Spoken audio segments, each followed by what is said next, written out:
Okay, hello everyone. Welcome once again to another episode of Black Vibes Japan. I'm your host Tsietsi and this is Evans Musoka. How are you doing, guys? Welcome to yet another episode, man. Good to see you, man. Good to see you too, bro. Starting off the week on a bang, starting off with some work, and we're doing the shit that now is keeping us famous, no? Which thing? Just going to work every day. That's what keeps us famous. Yeah, at least it pays the bills. Pays the bills, yeah. Yes. How have you been, man? Long time. Yeah, it's been quite a while. I've been good, but I've been struggling with the heat, man. It's like I'm not African anymore. It's too fucking hot. No, the heat out here is different, man. Listen, I never thought in my life I'll ever say I have a bad hair day. Oh yeah, is that why? Is that why? Yeah, why am I putting this on in summer? In the middle of summer. In the middle of summer, why am I covering my head with this? No, I thought you were going for some swag. I mean, it matches with your top. So Swag comes without me even trying. You know that, right? Oh, but that was not actually the intention. The intention is to cover my bad hair. My baby locks are really struggling. Oh, what's happening? Yes, I haven't been. I'm supposed to go for a retouch. Oh yeah. But my baba is busy. Yeah. So I have to walk around looking homeless. That is a problem in Tokyo. We all have one baba. Yes. And then when he's not around, we all have bad head. Yeah. Actually, well, except for me, clearly, because don't know what that means. Bad head. Yeah. You've been having locks for a long time, so yeah. That's also probably your problem. Yeah. The fact that your locks are still babies. It's super new. It's super new, and I kind of regret having them, but once I get them done, I'm like, wow, look at that guy. Who's that guy? I never knew I was handsome until I started putting on locks, man. Well, no, hair does change a person, How did locks change you? It made me look younger. When I used to have shorter hair, I looked my age. I looked more mature, and I looked like an adult. Like I looked like I have kids, and a family. Really? And then I started growing my hair and having locks, and then it looked like I should be having a dad and a mom.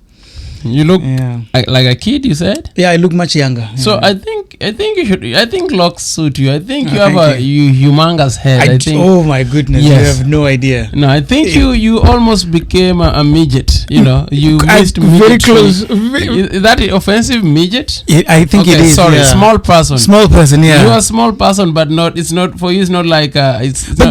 You missed being a real small person by just a minute. Yeah, I was about to say actually it doesn't even bother anymore because dwarfs are super cool on dwarfs all the. Is offensive too, man. Oh damn! Dwarfs, midgets, I think they prefer being called small people. No, but on the Lord of the Rings and Game of Thrones, they call them dwarfs. That was before people became woke. So after wokeness, you can't say dwarf or midget. You have to say small people. But what about the small people? Yeah, no, man. Okay. You can't call them halflings. They are full people, like sweet. But like, what about people who are small and they don't have the dwarfism, the condition? Yeah, they're just short people. They're just like me. I'm a short guy. Yeah, for you are a short person. Yeah, but you're not a dwarf. No, I'm not. No, but you have very you have dwarf-like tendencies. Yeah, I've got these broad shoulders. Yes, broad shoulders, big head. The other day you were swimming, you just jump on me, and I was like, what the fuck is he doing? After all those Indians were all over your ass. Oh my God, what the hell was up with that? No, before we talk about the Indians, you know how freaked out this guy was about his locks getting untangled because I tried to dunk him into the water. Yes, and the fool I went with to the beach yesterday, I roasted him in the water and he just got me and put me in baptized me. Tell me, did those Indian guys also follow you at the beach? No, that's why I never went back to the lake. Those guys were weird. They were weird. So the backstory to this is Evans and I went. Wait. Before you give us the backstory, can we pour a drink first? I'm getting thirsty, man. Okay, yeah. And what do we have today? We're having again the bitter ice. Remember, we've had this already. A little bit. We've had this already. It's a black Asahi because we are black, and it's actually a really good one. Bitter East. I think it's like a Guinness. Remember we spoke about this. This is my favorite drink right now. No, I like it too, man. So shall we open? Shall we get the party started? Yes, but I think you should move in a little bit. Oh, am I still away? Yes. Okay. There you go. My bad. I was actually eating the perfect shot. It's just that Evans wants me closer and closer to him. It's like the Indian guys at the lake. No, you're a dwarf, so. Oh, you're into dwarfs? That's my thing. It's your kings. Yeah. Dwarf. Midget porn. I thought you just said those are wrong in terms of.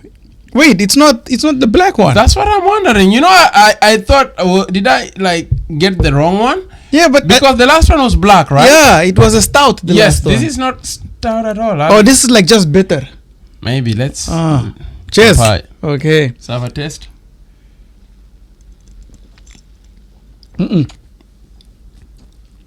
We've had this one too. Yeah. Oh, this is a nice, good beer, man. But I prefer the black one, honestly. Oh yeah. No, the black one had a bit of character with it. Yeah, Asahi. They are rocking here. They're not playing, man. Yeah, They're just coming up with new stuff. They never miss. And this is 6%, man. Oh my goodness, are we gonna get through the end of this episode? That is up for debate. But before we continue, you know, last time we reviewed the sake. Yes. And we said it was nice. 50%. Yes. It was not. The guy said it was like 16%. I met him and was like, were you guys that drunk or you don't just read Japanese? No, we read it there. It was written ALC 50%. No, he said it was like 16%. Oh, maybe we were very drunk. I mean, maybe, you know, also like the Japanese numbering system and the rest of the world is maybe different. Maybe 50 in Japanese is 16 in South Africa. Maybe. Kenya. Oh, yeah, maybe. Or maybe that 50 meant it's half the strength of normal sake. Yeah. Maybe. I think but it was a good one. You're right. I need to get back to studying Japanese, man. Yeah. My Japanese is not doing great. In our previous episode, we said, I don't need Japanese to get by in Japan. Look at us now. We need it. We were just for content. We need Japanese. Death by content, yeah. No, but you can survive without Japanese. But today, that's not what we're talking about. What do you want us to talk about today, man? Yeah, there's lots of stories to talk about. I was going to bring up the Indian story at the lake, but we'll get to that. Yeah, okay. We'll get back to that. I'll leave that to you. I just wanted to I didn't even tell you this before the pod because I wanted you to talk about it on the pod, you know. Because it's fucking weird, man. On this episode we want to talk about the Ticad, which took place recently here in Japan. It's all about this beautiful forum between Japan and African countries, trying to build businesses, sustainable development, and just get a good partnership going on. Ticad, yeah, we will get to all of that in just a minute.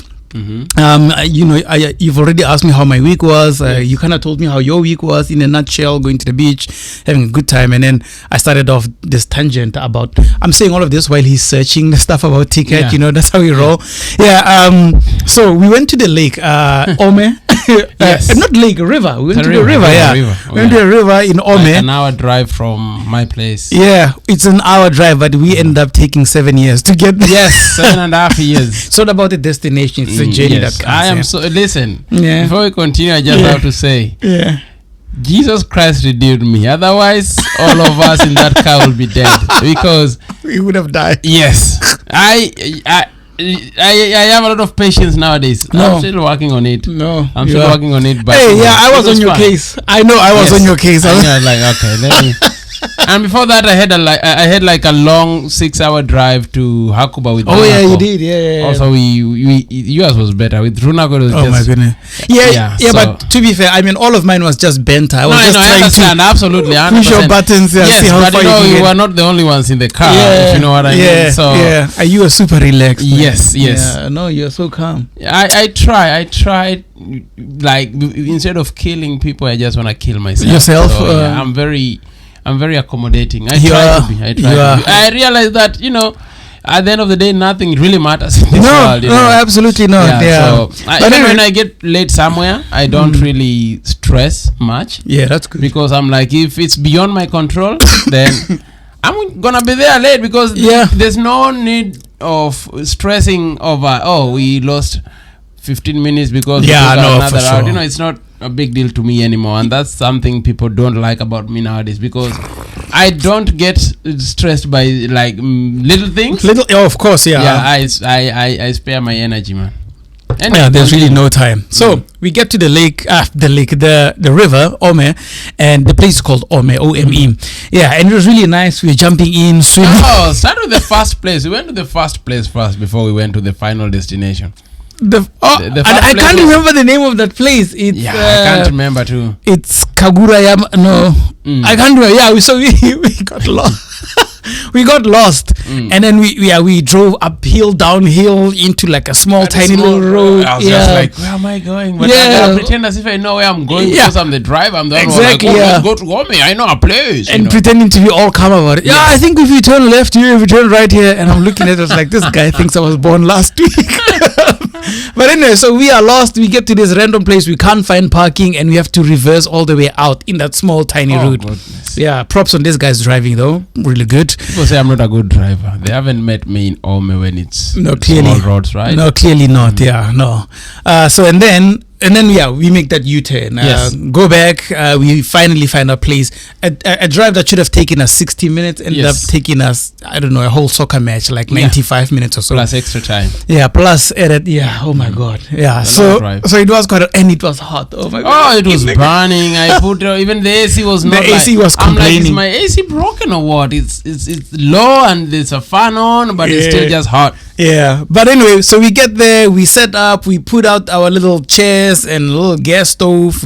And also we had a barbecue thing. Yes. Yeah, to make a braai. A braai is South African word for barbecue. Yeah, we put out our stuff. Evans was also stuck for another 30 minutes trying to find parking. Meanwhile, I'm jumping into the river, swimming. It's nice and cold. Yeah, man, the breeze was just excellent. Everything I needed. I cracked my first beer, started drinking, and there were lots of other people there, Japanese people, Filipinos, Indians, and actually they were Nepalese. Oh, they were Nepalese. Let's okay. Let's spare the Indians on this one. Yeah, sorry, guys from India. Sorry, brothers. Yeah, totally apologize for the bullshit. We also apologize for this appropriate behavior. Motherfuckers, you call us niggers every time. We are very sorry. Very sorry. Very crazy people. Get me some samosas, okay? But anyway, so get there, swimming. And then out of nowhere come these bunch of Nepalese guys, right? So I'm there with my shorts and I'm in the water, dive in and out, and then this guy just keeps hovering close to me, right? This one is swimming and he's like, hey man, get a handle of your boyfriend there. I'm like, what's going on? And the guy keeps coming closer. Like, I'm just following you. Yeah, I'm trying to swim away. The more I try to swim away, the more he's coming closer. You know, he was swimming in India and he was just like, my brother. Come here, brother. We're from, brother.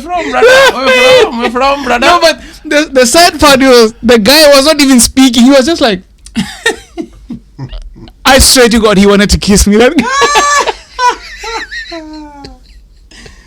Oh man, I was having so much fun, and they started following me. That was weird. Hey, continue with him. Yeah. At some point, the funny part is, at some point they got tired of me, and then they started flocking towards you. Like, and you know, I cannot swim as good as him, so just they're walking on the wall, like in the water, just walking away from them, like, oh man, what's up, man? Nice to meet you, man. And they were smelling like chuhai mixed with. I'm like, bro. Oh yeah, they were drunk. They were drunk. Yes, but even if you're drunk, you don't come that close to people, man. No, like, come on, whether I'm your friend or not, we like. Yeah, that was weird. You know, I mean, I know we have different cultures. In their culture, holding hands, walking, swinging hands together among men. I guess, but among strangers, among people you've never even seen in your entire life. They were touchy. They your hair. I'm like, hey. Yeah. Relax. Where from? Where from? Yeah. Oh man, where from? What are you doing here? Japan, long time. I don't know. Some people are just, it's like, what interview is this again? I'm half naked in water. You asking me all these questions, man. Yeah. Another funny thing is how they all assume we can all speak Japanese. Yes. Because if they speak English and you don't respond, they just go into Japanese. Yes. Yeah. Actually, they start with Japanese. Yeah. They you know, it's very interesting. I've realized there are so many people in Japan who actually just speak their language and Japanese, and they're not Japanese, but they don't speak English too. Wow, you know? Yeah, I've met a couple of those, and they always just go to Japanese mode with me, and I'm like, when I don't want to talk to them, I just pretend as if I don't speak Japanese at all. Yeah, no, same here. I try to ignore those guys. I'm good at ignoring people, but those guys were onto me, dog. They were not letting you go, man. They were not letting you go. But it was a fun weekend. Away in the mountains, we drove not late at night, but late evening. Yeah, late 7, evening. 8, we were home. Yeah. It was really good. And then got home, watched Manchester United lose to Arsenal. Oh, is that the team you support? That's sad. The team I used to support until yesterday.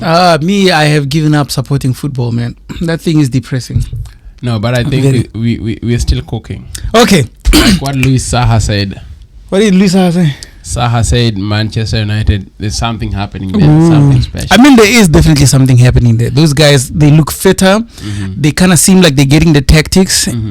And some reason, it's just stupid luck. Like the goals just don't go in. That is true. Like Cunha, the two big chances, bro. Yeah. Like the one-on-one, the keeper just stretches his hand. Yeah, but I think the other one hit the post.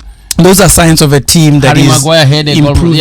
Yeah, very much improvement. No, I think the only challenge we have now is our supporters telling our players it's okay to lose penalties. Match-winning penalties. Like, it's fine. All the players can lose a penalty. Especially your captain.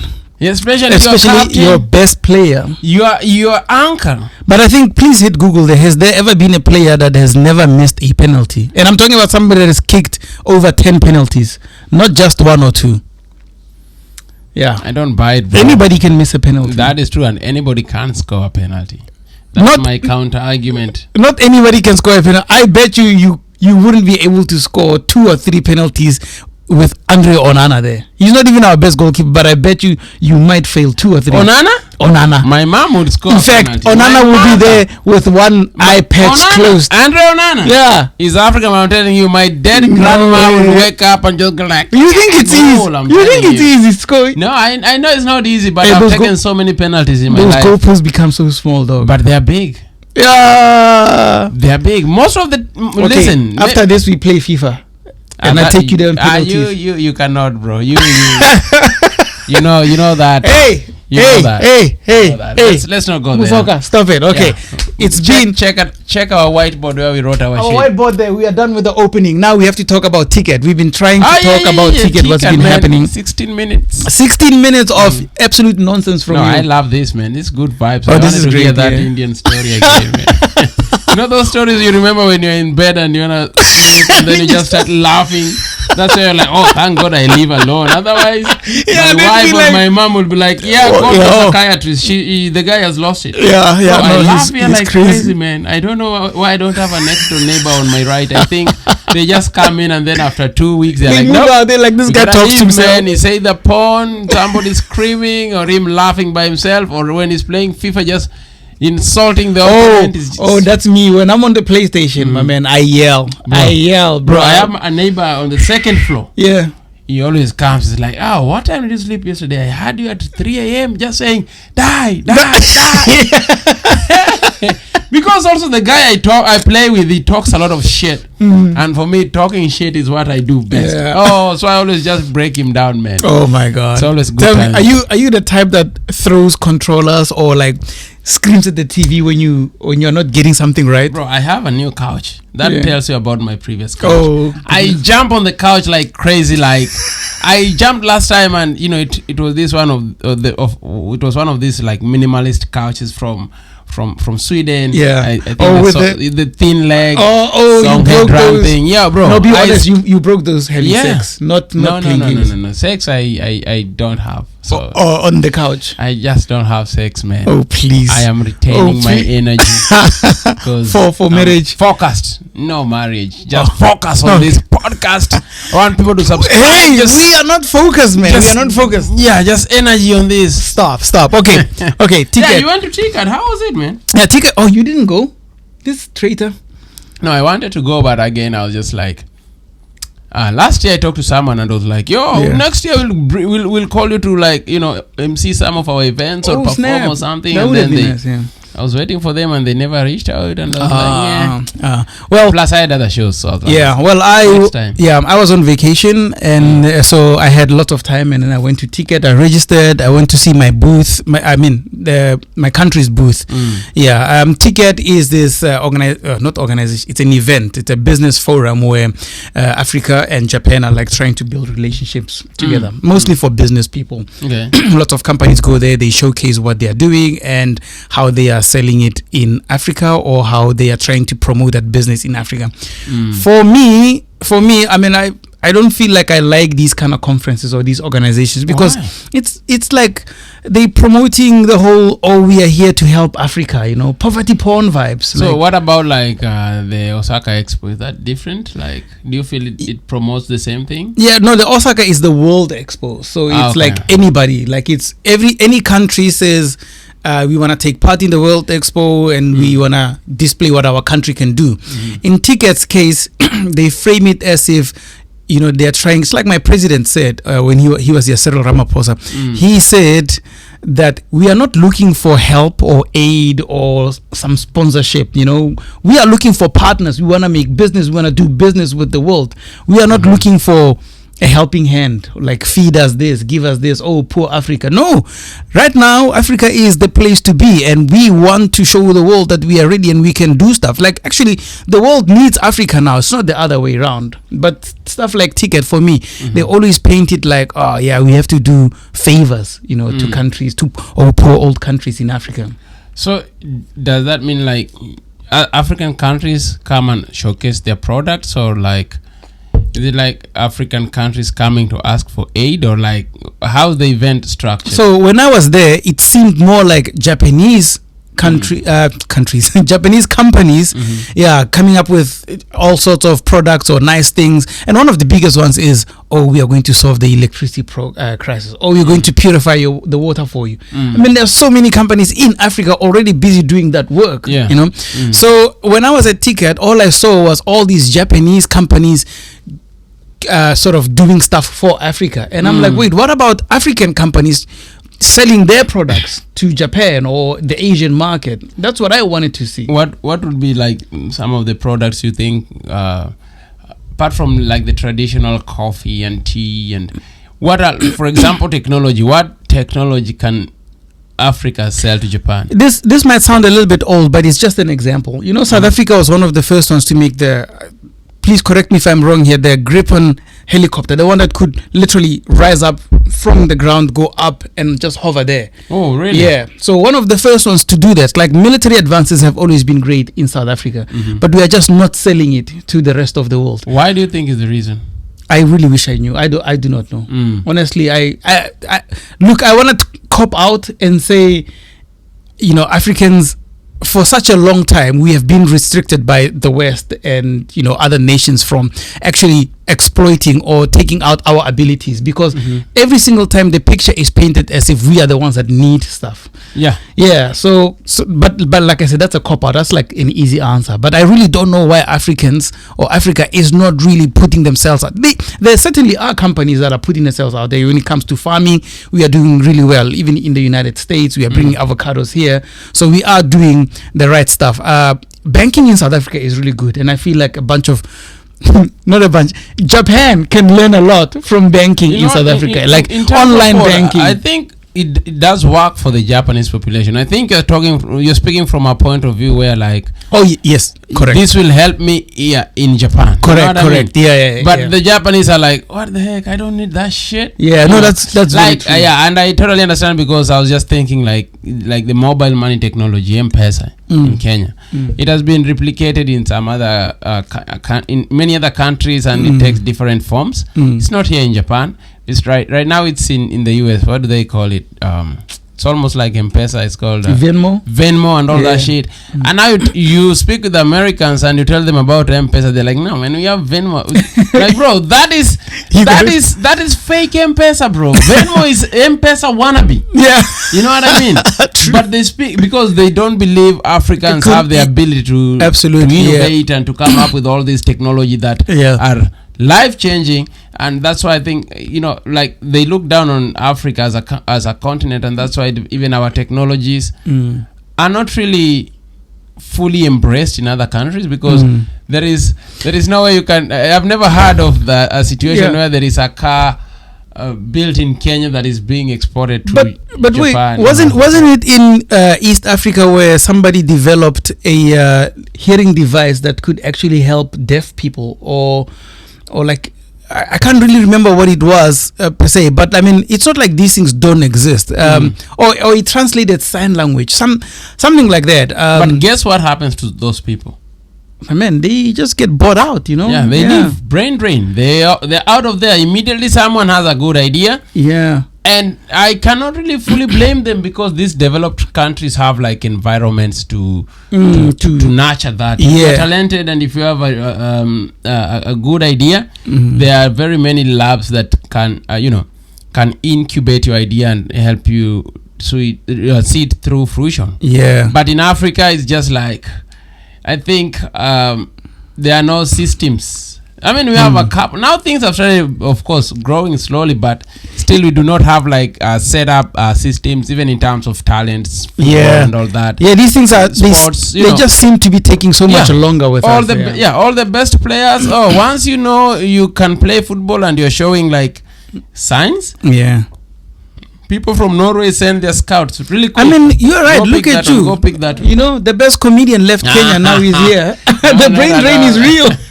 Not at all. I for me, actually, just in terms of comedies, like Kenya at that time was like mafia country in terms of comedy. The industry was being run by one person that you had to kiss his ass, and it was only like TV, internet and social media was not that big. Correct. So if you're not kissing this one ass, there's no way you could make it in comedy. You know, just now, you know, the internet and like it just really democratized the space. So right now we have different organizations and people coming up with their own shows. But why did you leave, you weatherman? No comment. If I speak, I'm in trouble. Yeah. SMBC, pay your people well. They will leave. Pay your people well. No, I left because, like I said in episode 1, you should still go out there and watch and like it and subscribe it, please, if you haven't. I left because of my extreme level of curiosity. You know, I just wanted to find out what life is like outside of South Africa. So, but you've been here how many years now? I've been here for 8 years now. You have found out what life is. Go back to where you came from, man. I should. You know, technically I should go back home, but I feel like I want to go to another country now. You know, like I want to go to... Do you have any in mind? Yeah, I've got 2 in mind. Yeah. Where would you move apart from Japan? I'd probably go to the UK. Why? Because I want to work for BBC, man. Guys, I hope you guys are listening there. BBC. There is BBC Africa, bro. You caught me there. You caught me there. But the thing is, I don't want to be in the continent just yet. The time I want to go back to the continent is when I know that my contribution is going to be not of a selfish nature. Because right now, everything I do is for me and my immediate family. Like, I want to grow myself. I want to explore for myself. When I go back to the continent, it's because I want to give back to the continent now. I want to grow for the continent. You know, I want to follow the footsteps of Thabo Mbeki and just be a better statesman and a better citizen of the continent. You think he did it for the people? He did, definitely. There's nothing he did for himself. Was he the best president that South Africa has ever had, or what? That's the best president South Africa will ever have. Really? Yeah. Why? Because that guy, my man. Fill me in. I haven't really. Yeah. He was like Ronaldo, my man. He took the economy in South Africa out of the pit into negative, and put it into a proper constant growth between about 1996 and about 2002, I want to say, because that's when he was really focusing on that. And then also he came up with the NEPAD, you know, like the big partnership between these Southern African countries. Was he an economist by profession, or what? No, he's a politician, my man. No, like, yeah, of course he is, but that's what he went to school to study, or what?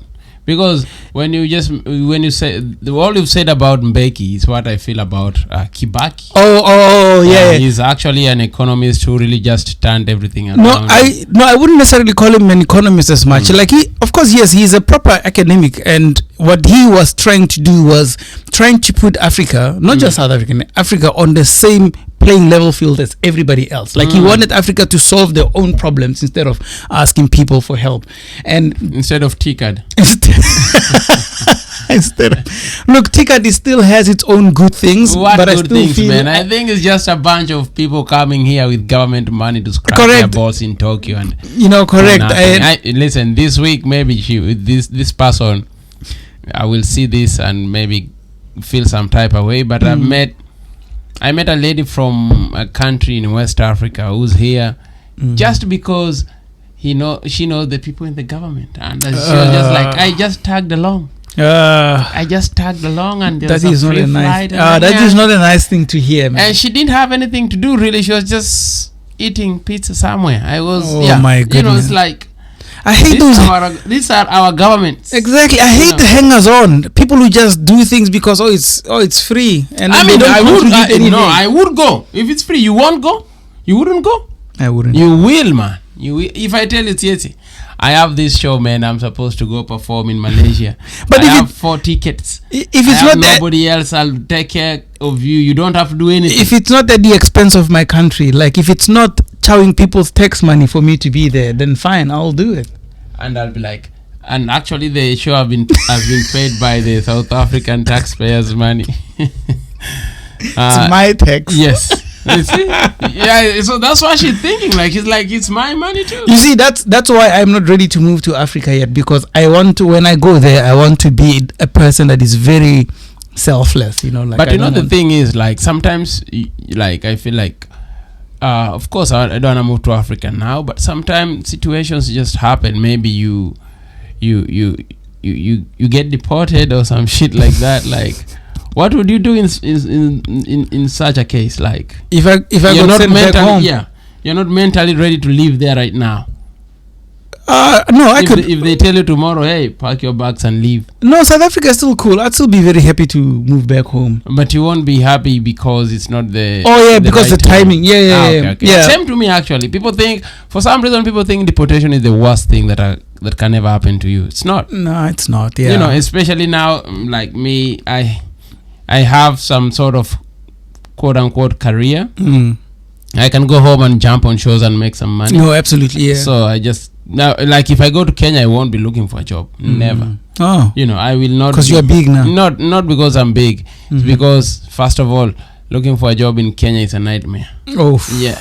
Yeah. Secondly, there are very few jobs I would be interested in doing. Yeah. The only other job I can do right now in Kenya, if I go back, apart from stand-up, is being on radio. Oh, ooh. Yeah, I would do like a morning, a breakfast show, or a drive. My man. Drive through show in the evening with Evans Musok or some shit like that. Okay, yeah, that sounds cool. Yeah. Yeah. So apart from that, you wouldn't start a podcast if you moved there. I mean, this is life. This will continue. Even if you move South Africa and I move in Kenya, we'll still be doing it online. Yeah.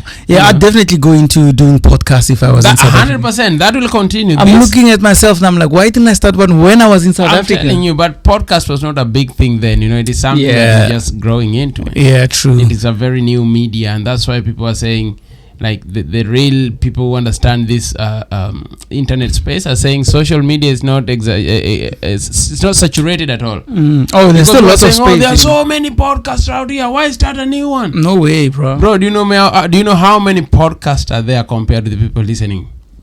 Like, the audience is people are so many. There are so many. If you have a product, if you have a show, a podcast that people enjoy, people will listen to you, man. It's not true. You know, same as YouTube. YouTube channels are all over the place, but if you have a channel that people enjoy seeing what you're doing, you can still do it. You can start another one today, and it will do good. I'm starting another one tomorrow.